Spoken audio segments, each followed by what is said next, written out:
Ron Bell, Chapter 2, Heading West.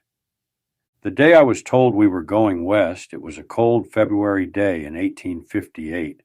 I had been out hunting for deer. When I got back to the house with a nice buck, Pa said, "We're heading west in a few weeks. We are going to eastern Nevada." I was 13 years old, but would be 14 on April 1st. This was going to be a big adventure. When I asked him why we are moving, he said, "I talked to a man named Gary Rogers, who said he found some gold nuggets in a stream in the Ruby Mountains in eastern Nevada. He said he found them in a creek that is 2 or 3 days' ride northeast of Mr. Brown's small store. The owner of the store is a man named Jim Brown. We're going to go and find that place with the gold." "Who is Gary Rogers?" I asked. "He was a wagon train guide I was introduced to many months ago by Mr. Henry.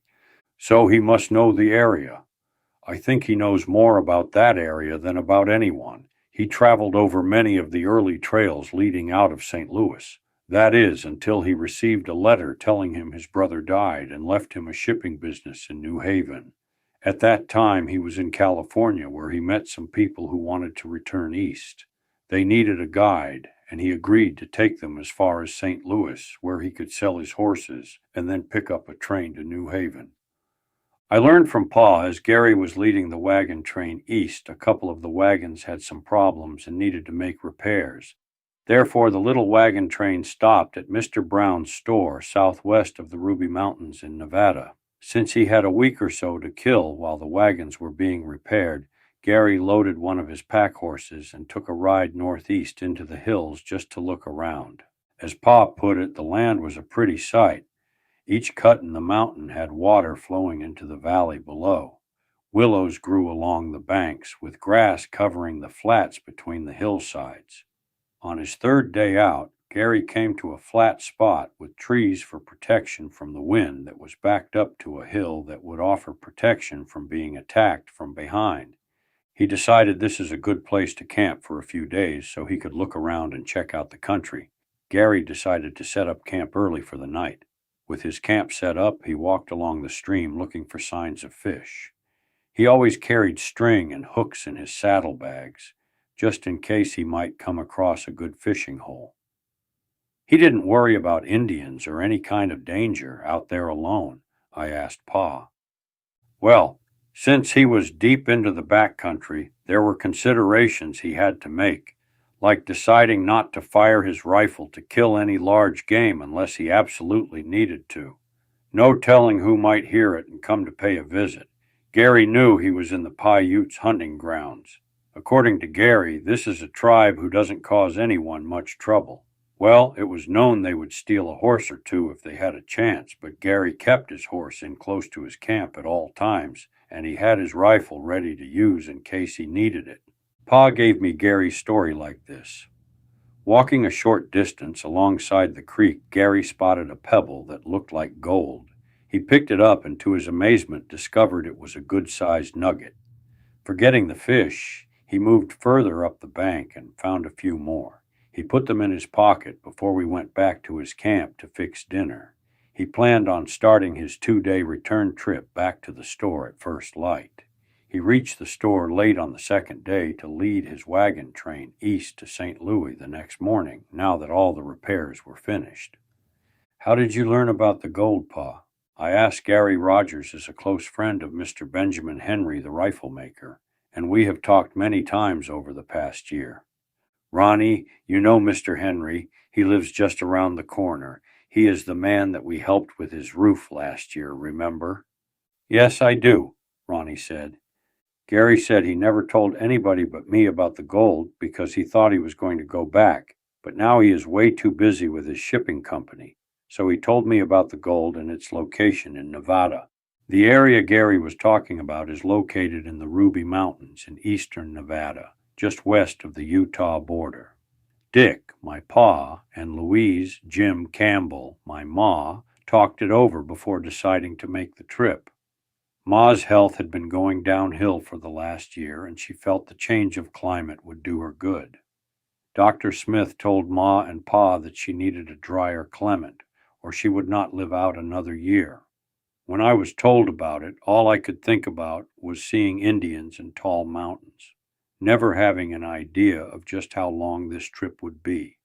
From what Pa had heard from Gary, the Indians had not been any kind of problem over the last few years.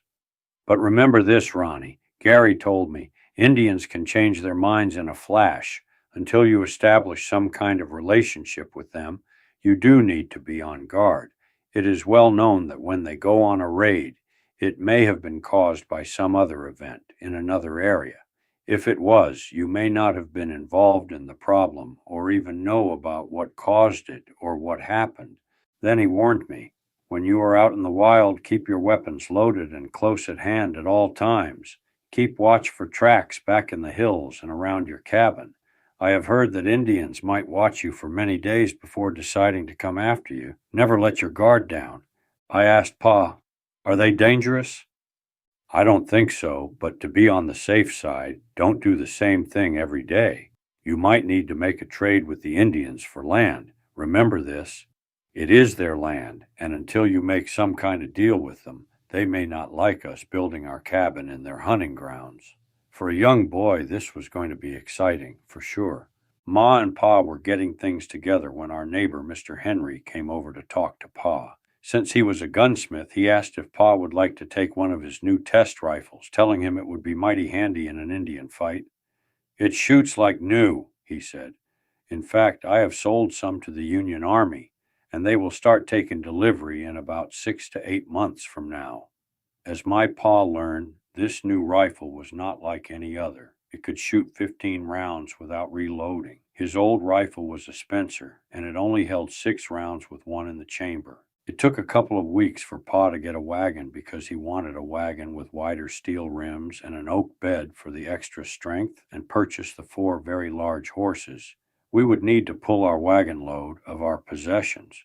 Pa and Mr. Rogers picked out the equipment we would need to make the trip and set up our home. Having the wagon loaded with supplies and Ma's things, we headed west and a bit south for St. Louis. For a boy of 13, I was just starting on a big adventure. It took a few weeks of traveling before we crossed the Ohio River and headed west. Ma was having problems with the cold, damp days and nights, and I heard her having trouble breathing during the night.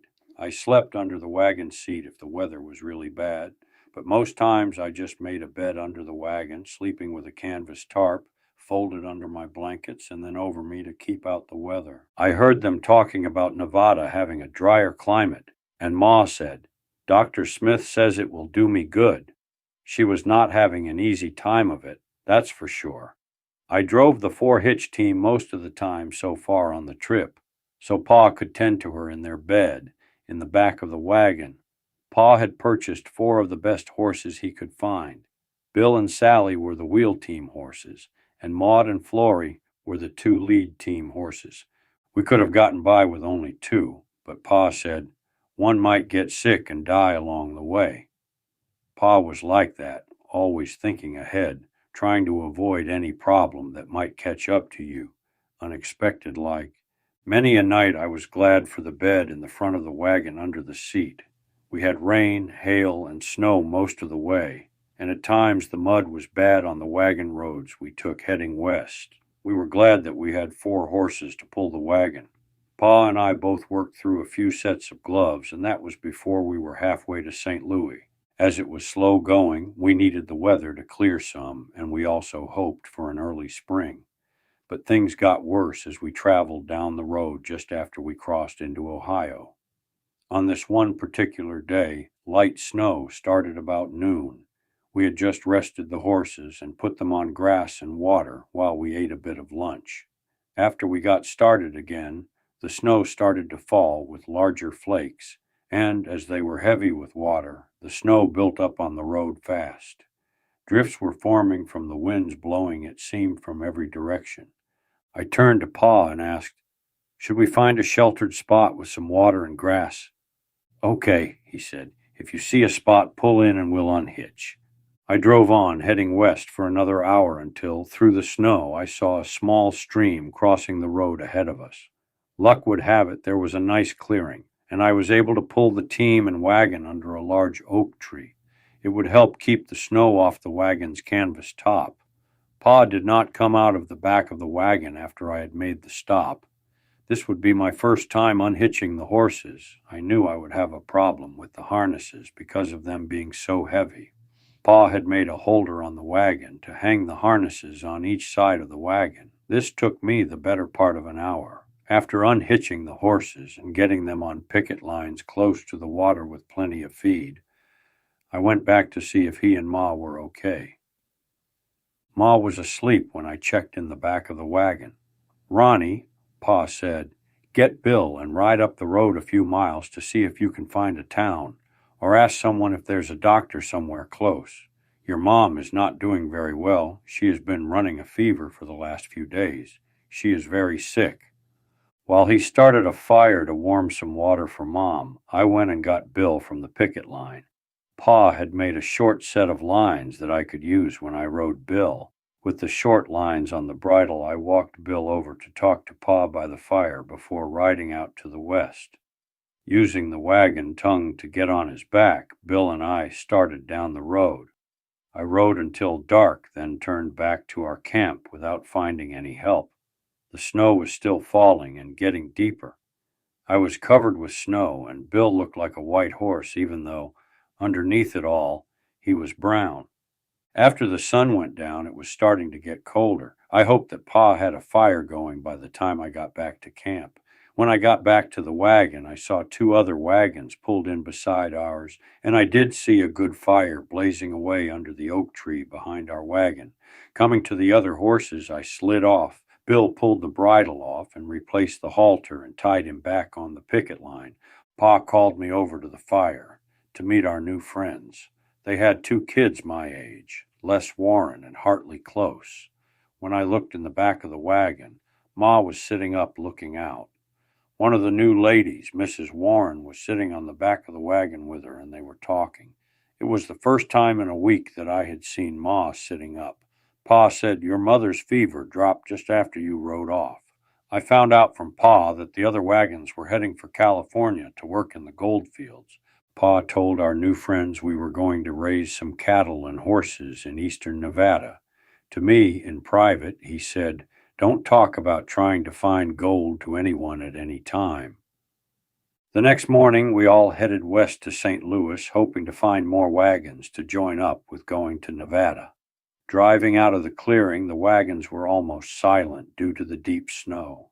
The only sound was the jingle of the trace chains and the sound of snow crunching under the wide wheels as we moved along.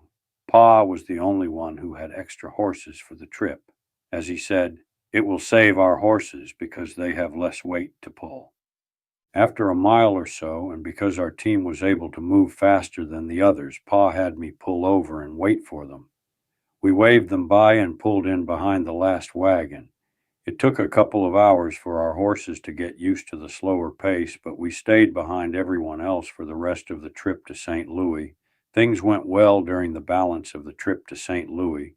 We arrived a week before the next wagon train was scheduled to depart for the west. When it was time to leave, we paid the wagon master and picked up last-minute supplies. Now we were ready to finally head west to Nevada. To my relief, Ma was sitting on the wagon seat when we got underway. She had recovered some of her strength and was feeling much better. I think it helped her to have other ladies around. Pa and I could now handle the stock and not have to worry about her. Over the next few months, we took turns driving and walking beside the wagon to save weight for the horses. From what the guide told us, we were making good time up to this point in our trip. Hey, this is Ron Bell. We got that trip out of the way. Man, it's a good thing Pa bought them 4 horses. Weather kind of made things rough. Ma had a tough time. It's going to get interesting now. We'll get the wagon train going, see what kind of excitement goes on. We'll see what Ronnie does. For a little guy, young 14-year-old, he creates quite a stir. I hope you enjoyed this section, and I hope you're looking forward to Chapter 3. Thank you.